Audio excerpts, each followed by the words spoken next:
सूरजमुखी के खेतों के बीच बसा हुआ था नंदगांव। छोटा सा गांव था, घर साधारण थे, लोग उससे भी ज्यादा। नंदगांव में जिंदगी आराम से चलती थी। गांव वाले मेहनत करते थे, एक दूसरे की मदद करते थे और खुश रहते थे।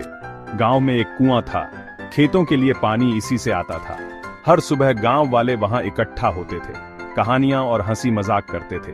बच्चे कुएं के पास खेलते थे, तितलियों और पतंगों के पीछे भागते थे। नंदगांव एक शांत जगह थी, जहां सब एक दूसरे को जानते थे, जहां जिंदगी सीधी सादी थी। रामू नंदगांव का एक किसान था। वो एक दयालु और मेहनती आदमी था। वो एक छोटी सी झोपड़ी में रहता था। उसकी एक पत्नी और एक बेटी थी। उनके नाम सीता और रानी थे। रामू का परिवार गरीब था, लेकिन खुश था। वो खेतों में साथ काम करते थे, अपना खाना शुक्र मनाते हुए बांट कर खाते थे। उन्हें छोटी छोटी चीजों में खुशी मिलती थी। रामू का एक सपना था। वो अपने परिवार के लिए एक बेहतर जिंदगी चाहता था। वो एक ऐसी जिंदगी चाहता था जिसमें कोई चिंता ना हो। वो इस सपने को पूरा करने के लिए कड़ी मेहनत करता था। एक दिन रामू अपने खेत में हल चला रहा था। उसका हल किसी सख्त चीज से टकराया। वो देखने के लिए रुका। वो एक पुराना पीतल का बर्तन था। बर्तन मिट्टी से ढका हुआ था। रामू ने उसे अपने धोती से साफ किया। जैसे ही उसने बर्तन साफ किया, एक अजीब सी बात हुई। बर्तन चमकने लगा। वो एक नरम सुनहरी रोशनी से चमक रहा था। रामू ने पहले कभी ऐसा कुछ नहीं देखा था। वो हैरान था।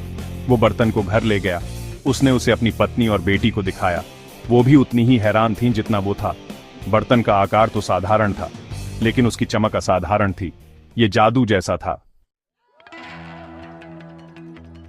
चमकते बर्तन की खबर तेजी से फैल गई। जल्द ही नंदगांव में हर कोई इसके बारे में बात कर रहा था। कुछ गांव वालों ने कहा कि ये एक जादुई बर्तन था। उन्होंने कहा कि ये अच्छी किस्मत ला सकता है। दूसरों ने कहा कि ये शापित था। उन्होंने कहा कि ये बुरी किस्मत लाएगा। रामू को नहीं पता था कि क्या माने। उसने बर्तन को सुरक्षित रखने का फैसला किया। उसने उसे अपनी झोपड़ी में एक शेल्फ पर रख दिया। दिन हफ्तों में बदल गए। बर्तन चमकता रहा। इसने रामू की साधारण झोपड़ी पर एक गर्म चमक डाली। गांव वाले गपशप करते रहे, लेकिन रामू की जिंदगी वैसी ही रही। भाग 5।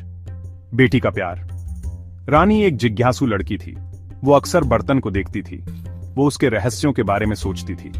एक दिन उसने बर्तन को साफ करने का फैसला किया। वो इसे और भी ज्यादा चमकाना चाहती थी। वो बर्तन को कुएं पर ले गई। उसने उसे राख और पानी से रगड़ा। उसने उसे एक मुलायम कपड़े से पोंछा। जैसे ही वो साफ करती रही, बर्तन उसके हाथों में गर्म होता गया। ये एक अजीब सी ऊर्जा से धड़क रहा था। अचानक बर्तन से